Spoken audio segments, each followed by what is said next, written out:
इधर देखो बेटा, आज हम पढ़ने जा रहे हैं बेटा ईंधन सेल। इंग्लिश में बोलते हैं इसको फ्यूल सेल।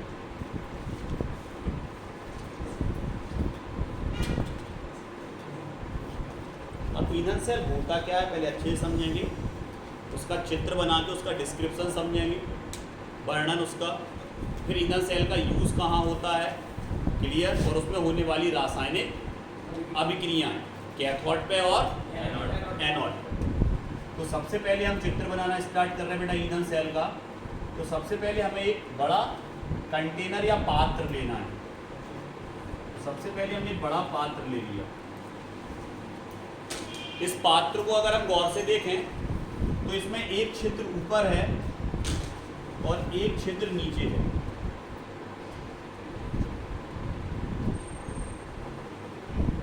ऐसे इस तरफ लेंगे, मतलब एक बड़ा पात्र है, उस पात्र में दो छिद्र हैं दोनों तरफ, ऊपर नीचे ऊपर नीचे। यहाँ से किसी भी चीज़ को अंदर एंटर करा सकते हैं, अंदर प्रवेश करा सकते हैं क्लियर।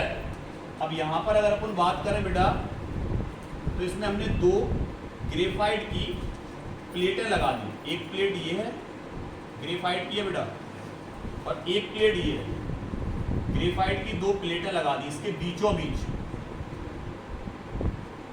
और ये जो दो ग्रेफाइट की प्लेटें दिख रही बेटा, ये प्लेटें छिद्रित हैं, मतलब इनमें थोड़े थोड़े से क्या है छिद्र हैं, मतलब छिद्रित दो प्लेटें लगी हुई हैं ग्रेफाइट की। संरंध्र बोल सकते हो आप इसको, इसमें छोटे छोटे से रंध्र हैं। स्पंज देखा ना, स्पंज जो पानी को सोख लेता है ना, स्पंज जैसा। ग्रेफाइट की ये दो प्लेटें हैं जो संरंध्र हैं। तो हम यहाँ चाहें तो लिख सकते हैं सर, ये जो आपकी हैं ये है सर ग्रेफाइट की इलेक्ट्रोड है। ये ग्रेफाइट की क्या है बेटा, इलेक्ट्रोड। ये ग्रेफाइट के इलेक्ट्रोड है और इन पर प्लेटिनम का तार लिपटा हुआ है। तो हमने यहाँ प्लेटिनम का क्या लपेट दिया इसमें, तार। यहाँ पे भी प्लेटिनम का तार लपेट दिया हमने। ये प्लेटिनम के दोनों तार लिपटे हुए हैं, पीटी प्लेटिनम का तार लिपटा हुआ है।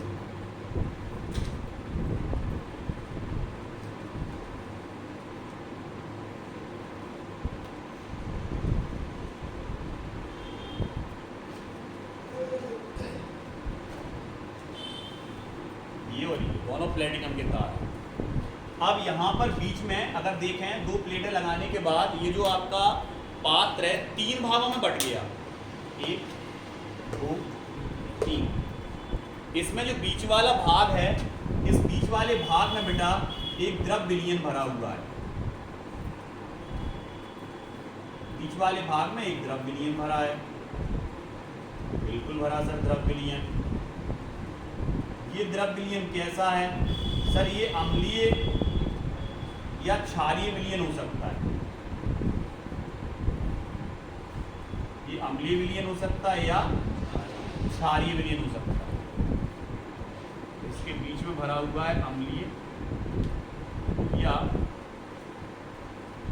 क्षारीय विलयन, जो काय का काम करेगा बेटा, विद्युत अपघट्य का काय का काम करेगा क्लियर। या इसकी सहायता से अम्लीय जो क्षारीय विलयन है, इसकी सहायता से इन दोनों के बीच करंट पास होगा। अब हम बात करते हैं, ये जो आपने बनाया सर, इसमें ग्रेफाइट का इलेक्ट्रोड है, प्लेटिनम का तार लिपटा हुआ, अम्लीय क्षारीय विलयन भरा हुआ है। अब इसमें क्या हमें देना है इसको, तो एक तरफ से आप यहाँ पर हाइड्रोजन गैस प्रवाहित करोगे इसमें, और एक तरफ से करेंगे बेटा हम ऑक्सीजन गैस प्रवाहित करेंगे इसमें क्लियर। तो ये जो आपका हाइड्रोजन गैस है, जब ये यहाँ से जाएगा तो ये हाइड्रोजन गैस को कौन सोख लेगी, ये ग्रेफाइट की छड़। और इस तरफ से जब ऑक्सीजन आएगा तो उसको कौन सोखेगा, ये ग्रेफाइट का छड़।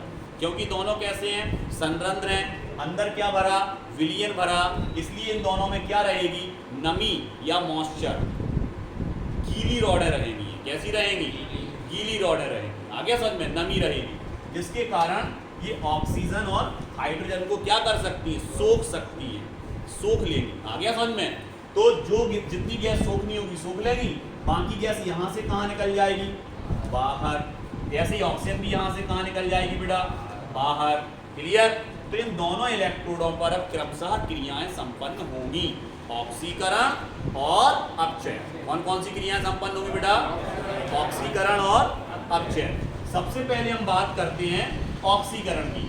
तो आपको पता है सर, हाइड्रोजन हमेशा इलेक्ट्रॉन देता है और ये बनाता है आपका 2H पॉजिटिव आयन और 2 इलेक्ट्रॉन त्याग देता है। क्लियर। इसी तरह सर ऑक्सीजन में हमेशा इलेक्ट्रॉन लेने की प्रवृत्ति होती है और ये बनाता है O नेगेटिव। क्लियर। कितने नेगेटिव, एक ऑक्सीजन 2 इलेक्ट्रॉन को ग्रहण करके 2 नेगेटिव आयंस बनाता है। क्या बनाता है, 2 नेगेटिव आयंस। क्लियर।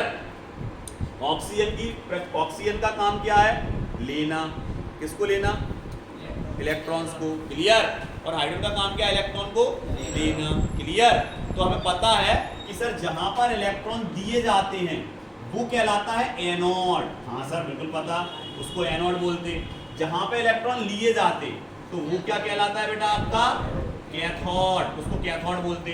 तो अब हमें बताने की जरूरत नहीं है कि ये दोनों ग्रेफाइट की रॉड में एनोड कौन है और कैथोड कौन है। ये तो आपको पता चल गया एनोड कैथोड कौन है, क्योंकि सर ये हाइड्रोजन वाला एनोड होगा, देखो ये लिखा। और ऑक्सीजन वाला क्या होगा बेटा, कैथोड। क्लियर। हाइड्रोजन वाला एनोड और ऑक्सीजन वाला कैथोड। रिएक्शन करें तो सबसे पहले रिएक्शन किस पे पढ़ते थे आप, एनोड पर। एनोड पर अब क्रिया पढ़ रहे हैं। भैया एनोड पे कौन सी गैस आ रही, हाइड्रोजन। इसको लोगे 4। कितने हाइड्रोजन लेने हैं, तो सर ऐसे लो इसको 2H2, 4 हाइड्रोजन लिए। और ये कितने इलेक्ट्रॉन त्यागेंगे, ये बनेगा सर 4H पॉजिटिव। और कितने इलेक्ट्रॉन त्यागेंगे, 4 गुना।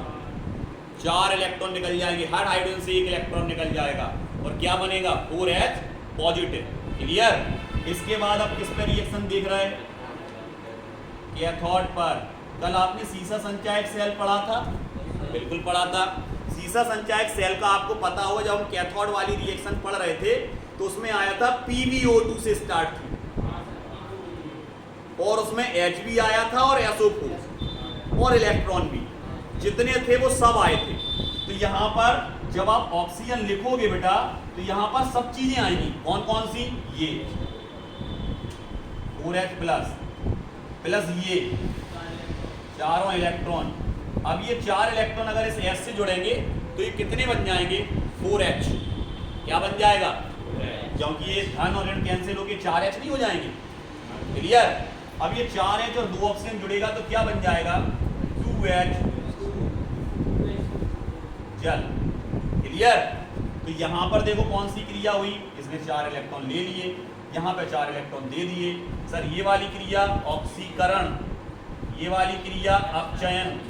सर ये अपचयन है और ये ऑक्सीकरण है। हिंदी में भी लिख सकते हैं इसको ऑक्सीकरण और इसको अपचयन। अब हम क्या लिख रहे हैं, कुल अभिक्रिया, कुल सेल अभिक्रिया। पूरे सेल में होने वाली क्या पढ़ रहे हैं बेटा, अभिक्रिया पढ़ रहे हैं, टोटल करना है। सर काट दो पहले तो समान चीजों को, इससे ये गया, इससे ये गया, कट गई सर। 4H से 4 इलेक्ट्रॉन कट गए सर। क्या बचा सर, 2H2 प्लस में क्या बचा, O2 एरो।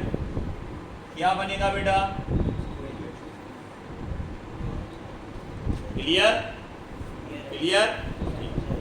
आगे अच्छे से समझ में सबको। ईंधन सेल, ईंधन सेल में कौन कौन सी गैसों की जरूरत पड़ती है, हाइड्रोजन और ऑक्सीजन। जिस तरफ से हाइड्रोजन प्रोवाइड करते हैं उसको क्या बोलते हैं हम, एनोड। जहां से ऑक्सीजन आती है उसे कैथोड। सर इस तरह का सेल चार्ज नहीं कर सकते आप इसको, क्या नहीं कर सकते, ये चार्जेबल सेल नहीं है। सर इसमें करंट तब तक बनेगा जब तक हम लगातार यहाँ से कौन सी गैस बहाते रहेंगे, हाइड्रोजन। और यहाँ से गैस का बहना बंद कि सेल का काम बंद। क्लियर। सेल तब तक काम करेगा जब तक इसको लगातार हाइड्रोजन और ऑक्सीजन मिल रही। ये कई दिन तक भी लगातार काम कर सकता है और कई महीनों तक भी लगातार काम कर सकता है। बस इसमें लगातार क्या प्रवाहित करनी पड़ेगी, हाइड्रोजन और ऑक्सीजन गैस। सर इस तरह के सेलों का उपयोग कहाँ होता है, तो इस तरह के सेलों का उपयोग रॉकेट में होता है। रॉकेट सब जानते हैं ना, रॉकेट। रॉकेट में आपको पता है ईंधन के रूप में दो तरह की गैसों का उपयोग होता है सर, हाइड्रोजन और ऑक्सीजन। ये रॉकेट का ईंधन है मेन, हाइड्रोजन। समझ रहे कि नहीं, हाइड्रोजन को जलाया जाता है ऑक्सीजन की प्रेजेंस में, और ये काय का काम करता है उसमें, ईंधन का। ईंधन को क्या बोलते हैं इंग्लिश में, प्रोपेलेंट। आपने देखा होगा रॉकेट के सबसे पिछले वाले हिस्से से तेज चमक के साथ ऊपर की ओर उठता है, जलता है। कौन जलता है, हाइड्रोजन। किसकी प्रेजेंस में, ऑक्सीजन की प्रेजेंस में। तो दो चीजें तो तुम्हें रॉकेट में वैसे ही देनी है, क्या देनी है, हाइड्रोजन और ऑक्सीजन। अगर उसी से रिलेटेड कोई सेल फिट करने मामे कि भाई हाइड्रोजन ऑक्सीजन से काम लेते भी चल जाए, तो बिजली भी बन जाएगी इसमें। आ गया समझ में। तो रॉकेट में बिजली बनाने के लिए क्या आपको अलग से कोई ईंधन की जरूरत है, नहीं सर। जो आप ईंधन उपयोग कर रहे हैं वही तो इसमें लग रहा है। तो इस तरह का सेल का उपयोग काय में होगा, रॉकेट में होगा। दूसरी चीज क्या है, आपको पानी अलग से नहीं ले जाना, क्योंकि पानी तो बना है देखो, तो पानी भी नहीं ले जाना अलग से। आगे समझ में, पानी भी क्या, वाटर भी इसमें बनता है। क्लियर। बस ये प्योर वाटर है, इसलिए इसको पीने के लिए आप उपयोग नहीं कर सकते, पीने के लिए उपयोग। क्लियर, आ गया समझ में अच्छे से। ईंधन सेल क्लियर। अब क्रियाएं क्लियर, कोई दिक्कत